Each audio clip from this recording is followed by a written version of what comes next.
So I figured that this is a great place to start the vlog. Hi guys, welcome back to our channel.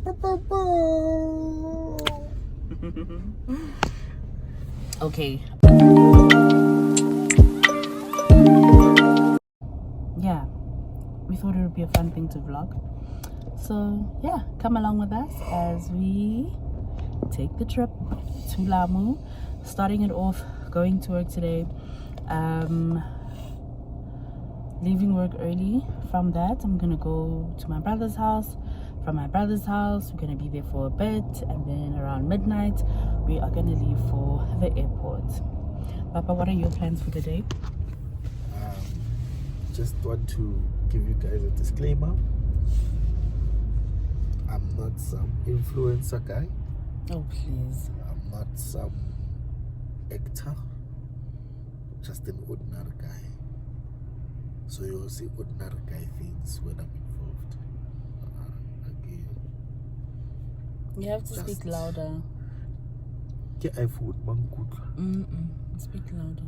So that is my disclaimer. Excuse me, I do have some At this time, we were headed to OR Tambo. We left around midnight and we got there at around past 1. It cost us 50 Rand a day, and by the time we're done, it was 50 Rand for the 3 days. So we just landed, arrived at OR Tambo. It's 12:15 midnight. Look at our big backpacks. Looking like we're going on a camping trip, and yet we are going on an island holiday. But we are going far from home. My children. We've left our babies, and we are gonna go make more babies. I'm joking. Excuse my silliness there. But anyway, so I just want to briefly explain why we were carrying backpacks and not luggage that we would check in. We were about to get onto 4 different flights.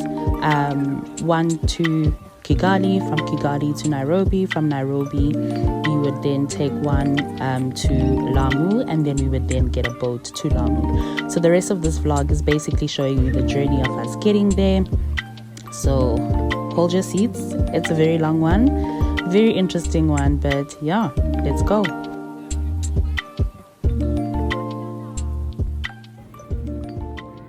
Let's go. Terminal A, baby.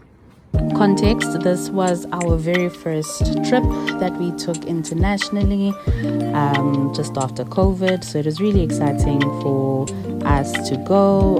We were celebrating our 50th anniversary, and so was my brother and his wife. They were celebrating their 10th. So yeah, it was an amazing one. She was in Germany and we were going to meet her in Kenya.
This is when the pressure was getting worse and worse.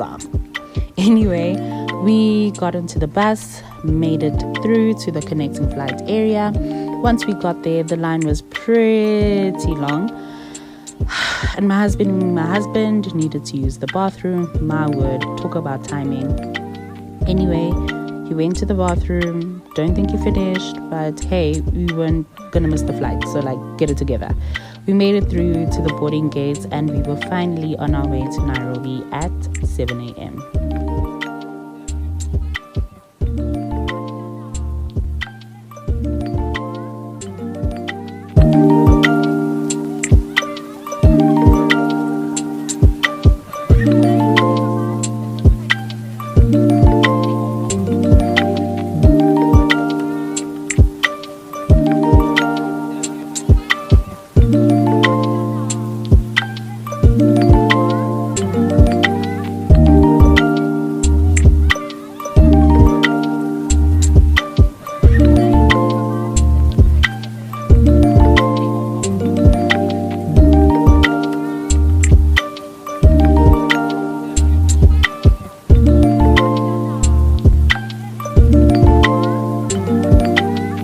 Good enough.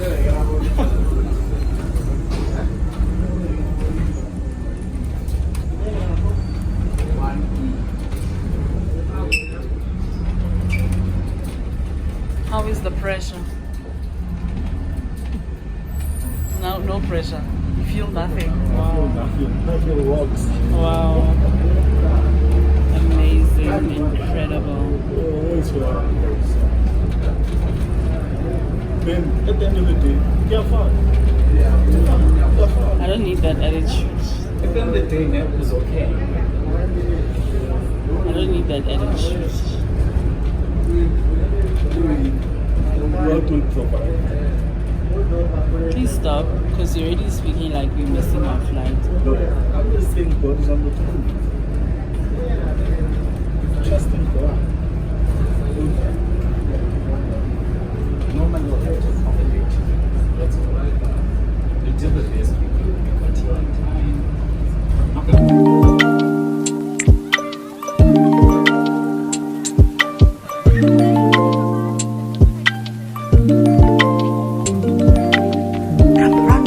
Run.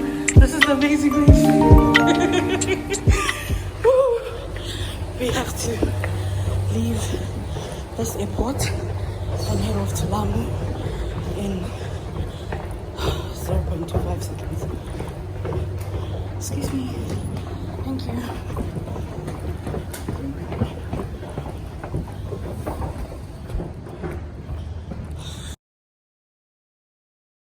Now, when I tell y'all I was stressed, I was stressed.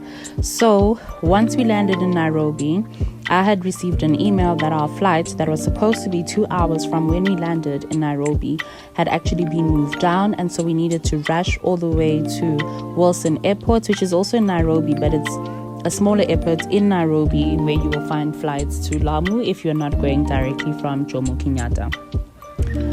I was really annoyed with my husband at that point when I said to him, you need to take this seriously, because we had an immense amount of pressure in order for us to make that other flight. My brother was just like, bro, relax. They know that you're supposed to get on that flight. They know that they changed the time, so they'll make accommodation for you.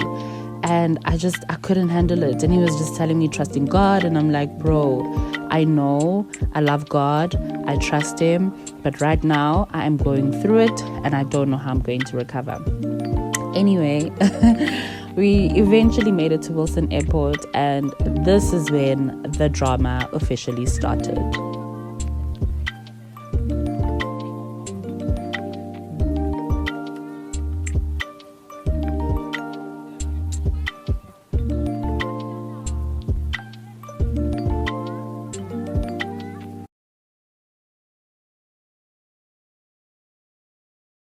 Can't hear me clearly at this point, so I thought I should add a voiceover.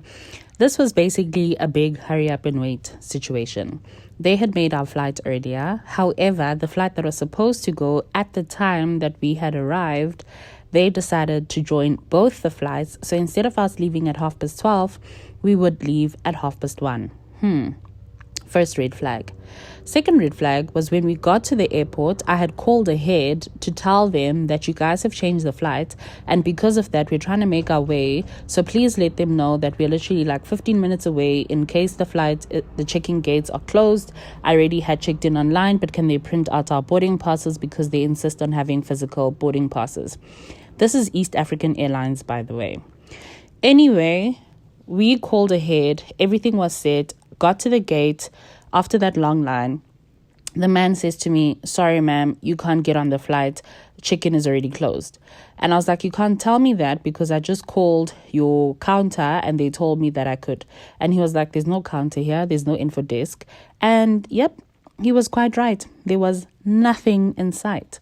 However, I then saw he had already printed out our boarding passes and he had put them on the side. I recognized my surname. I was like, "That is mine. Can I get on? Those belong to us." Turns out the flights were overbooked. There were too many of us on the plane. And yeah, we eventually got onto the plane and we were off to Malindi Airport.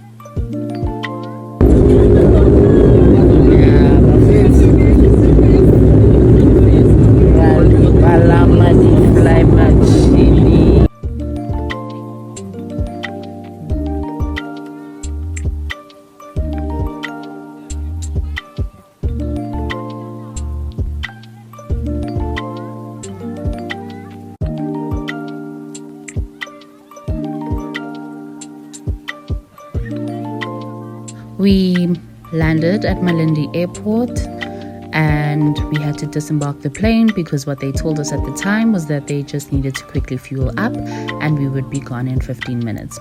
We didn't mind because it was a cute little airport, stunning, the weather was nice and humid, it was exciting. Yeah, just watch and see.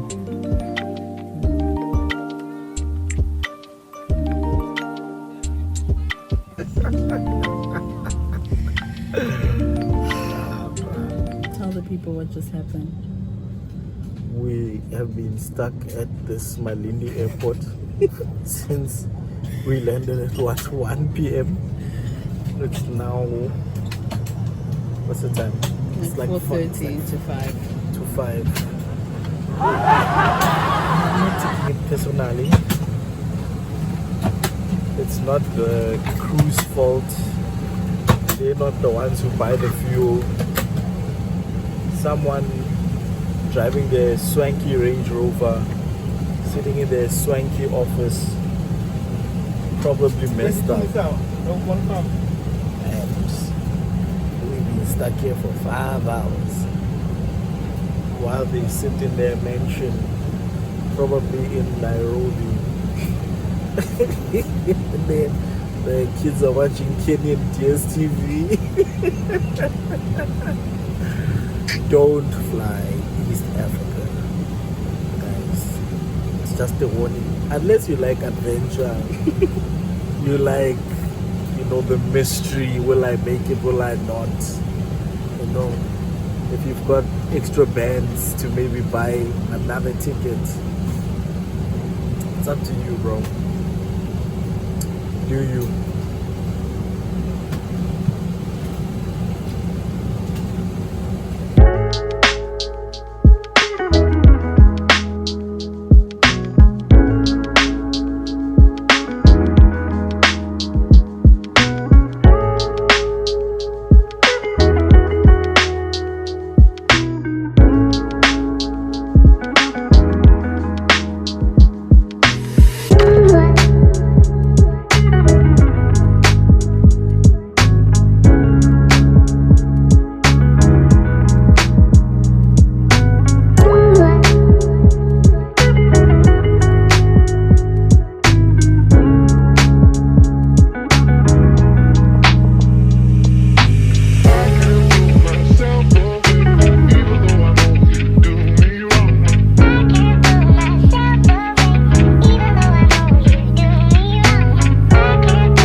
We finally made it to Lamu.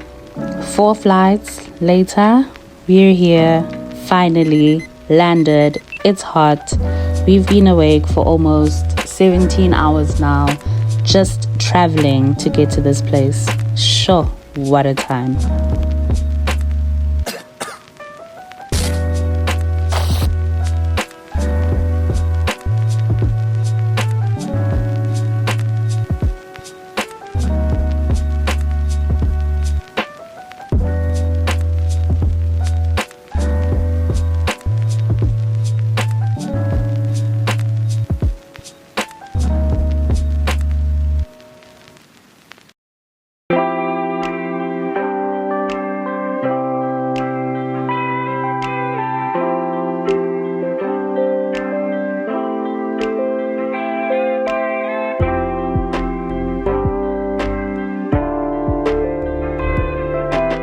So it began the long walk to freedom on our way to the boat, our final mode of transport before we got to Lamu Island.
How gorgeous is this place?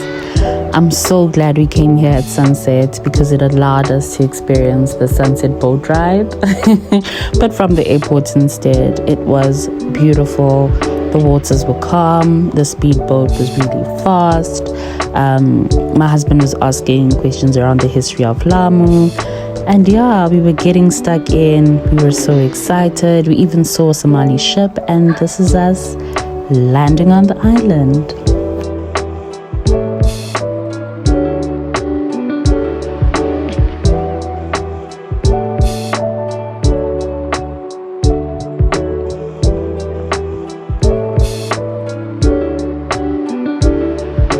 We decided to stay in Old Town Lamu simply because we really wanted to experience the rich history. We wanted to be amongst the people.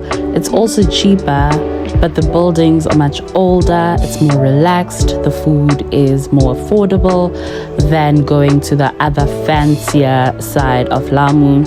We figured that if you want to go fancy, then you might as well go to Zanzibar.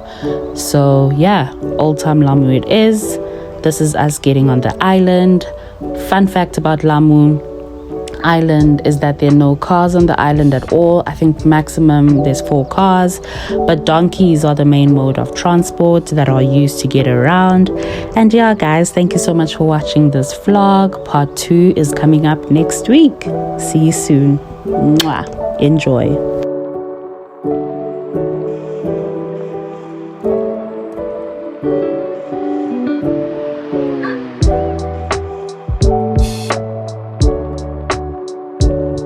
more fun fact before I go. This town square is actually where the entire town gathers to watch TV. So he was just explaining to us that they have a projector screen that they put up against that wall, and at 7 p.m. they all watch their local drama. And I found that so amazing that there's such a sense of community, that people come and gather, men, women, boys and girls, all gather around the city center. When we were there one of the nights, they even caught a football game. So yeah, that was pretty amazing. And they're the donkeys, like I mentioned.